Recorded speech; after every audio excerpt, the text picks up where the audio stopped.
जेक एक सुबह उठा तो उसने देखा कि उसके हाथ और पैर आपस में बदल गए हैं। वो घबरा गया। उसे लगा शायद वो सपना देख रहा है, लेकिन तभी पैरों की बदबू ने उसे हकीकत में खींच लिया।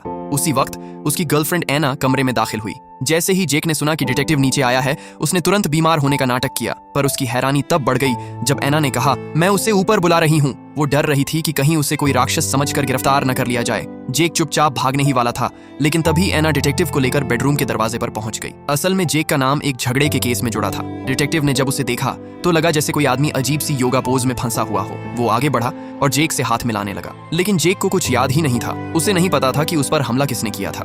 अच्छी बात यह थी कि हमलावर शायद उसे जानते थे, इसलिए डिटेक्टिव ने कहा कि थाने जाकर सच्चाई पता चल जाएगी। इतने में डिटेक्टिव बोला, मेरी टोपी तो कमरे में रह गई। जेक एक पल को सन्न रह गया, लेकिन राहत की बात यह थी कि डिटेक्टिव उसे पकड़ने नहीं आया था। जेक ने मुस्कुराते हुए हाथ मिलाया, पर डिटेक्टिव को कुछ गड़बड़ जरूर महसूस हुई। जेक ने खुद को नॉर्मल दिखाने की कोशिश की और जैसे तैसे वो वहां से निकल गया। पर किसी को पता नहीं था कि इस सब की जड़ एक छोटे से पालतू जानवर में छुपी थी।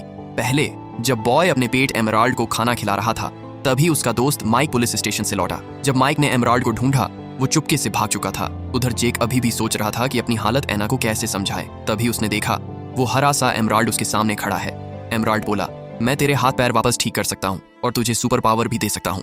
ये सुनकर जेक की आंखें चमक उठीं। कुछ देर बाद जेक ने अपने मोटे दोस्त को देखा और उसे पास बुलाकर बोला, अपने गालों पर जोर जोर से थप्पड़ मार और फिर अपनी जेब से सारा पैसा निकाल। बेचारा दोस्त ऐसा ही करता रहा। फिर जेक ने कहा, अब बाथरूम जा और कुछ खाने को ढूंढ। लेकिन जेक को यह नहीं पता था कि एमराल्ड की ताकत सिर्फ 5 फीट के अंदर ही काम करती है। थोड़ी देर बाद जब जेक की छोटी बहन कमरे से बाहर निकली और फिसल गई, तो जेक को लगा कि ये उसकी सुपर पावर का कमाल है। वो और भी ज्यादा घमंड में भर गया। फिर एना ने उसे जोर से डांटा और गुस्से में कमरे से बाहर चली गई। जेक ने सोचा, चलो अब अपनी ताकत से दरवाजा खुलवाता हूँ और एना की जैकेट उतरवाता हूँ। पर उसे क्या पता, एना तो एक कॉकरोच देखकर चिल्ला रही थी। उसकी पावर से उसका कोई लेना देना ही नहीं था। फिर भी जेक खुद को सुपर हीरो समझता रहा। वो सीधा बैंक पहुंचा और काउंटर पर बोला, सारे पैसे मुझे दे दो।